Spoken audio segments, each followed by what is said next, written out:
Bismillahirrahmanirrahim. Assalamualaikum warahmatullahi wabarakatuh. Ahlan wa sahlan wa marhaban bikum di hadhil qanah. Selamat datang di podcast.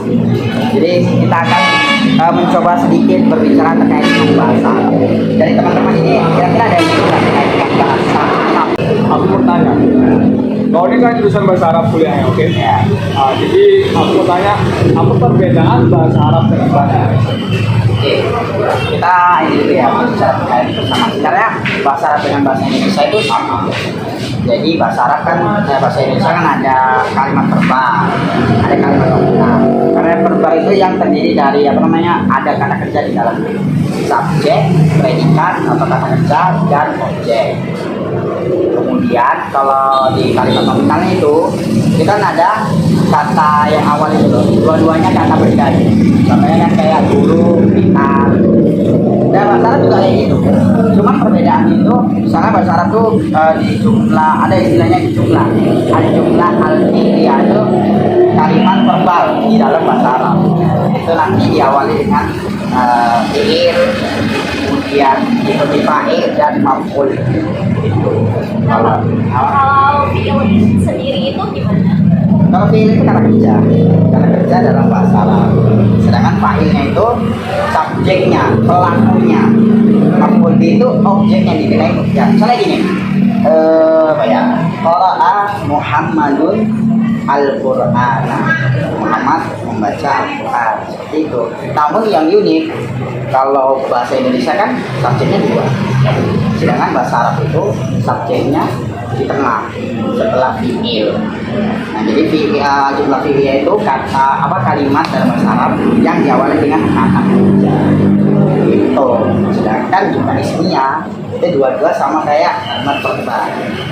Kalimat nominal di dalam bahasa Indonesia. Contohnya gini, atau ibu jadi hidup murid baru. Itu kan sama kayak bahasa Indonesia. Seperti itu. Terus ada ini juga ya kayak karakteristik yang paling menonjol. Kalau bahasa Indonesia kan nggak ada istilah khusus dan umum. Tapi kalau bahasa Arab ada. Karena ini jumlah ismiyah itu kan terdiri dari mubtada dan khobar. Ada induk daripada kalimat itu, terus ada penjelasnya. Kayak tadi at-thalibu jadidun. At-thalibu itu dia mubtadanya. Terus jadidun itu khobarnya. Nah, uniknya at-thalibu jadidun ini harus berbeda. Yang satu makrifah ada alif lamnya. Nah, itu menunjukkan udah diketahui. At-thalibu maksudnya itu muridnya gitu.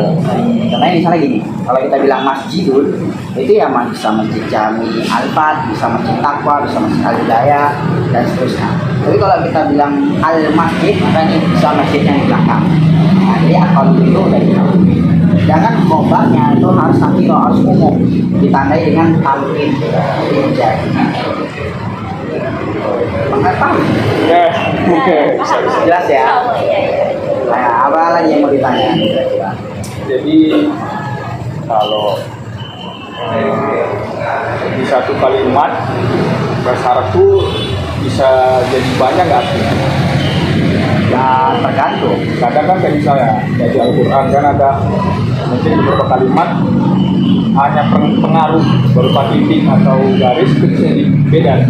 Oh, sangat. Kayak misalnya panjang pendek ya? Iya, kan bisa jadi beda kan? Ya, misalnya seperti ini. Panjang pendek ya, kita kasih ke panjang pendek. Al-alam. Kan artinya misalnya alam semesta dunia. Kalau al-alam artinya bendera. Jadi makanya bahasa Arab itu sangat kompleks, bahkan panjang pendeknya juga sangat mempengaruhi. Jadi kita fokuskan ke kalimat saja. Jadi intinya kalau bahasa Arab itu yang membedakan dengan bahasa Indonesia di kalimat verbalnya. Kalau bahasa Indonesia yang subjeknya itu di luar, sedangkan kalau bahasa Arab subjeknya itu belakangan. Jadi qara'a Muhammadun Al-Quran, dan qara'a dulu membaca, baru Muhammad, baru Al-Quran. Itu aja sih bedanya. Lebihnya ya sama, cuman ya ada agak lebih kompleks saja. Kalau misalnya ya bahasa Indonesia tuh kalau untuk jumlah orangnya itu sama. misalnya dua orang murid sedang belajar.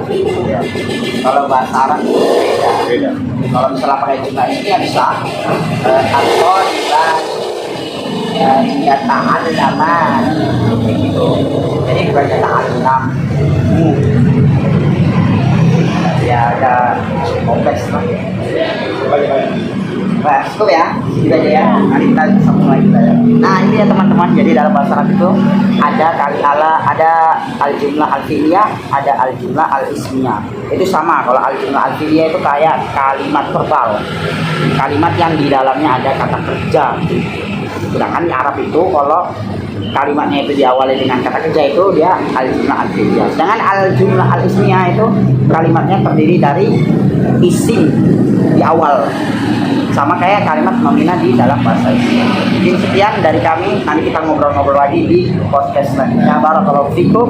Assalamualaikum warahmatullahi wabarakatuh. Waalaikumsalam. Berbicara terkait dengan bahasa.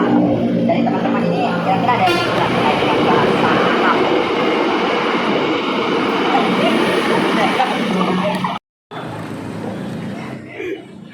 Ditekan kok malah jungkir ya.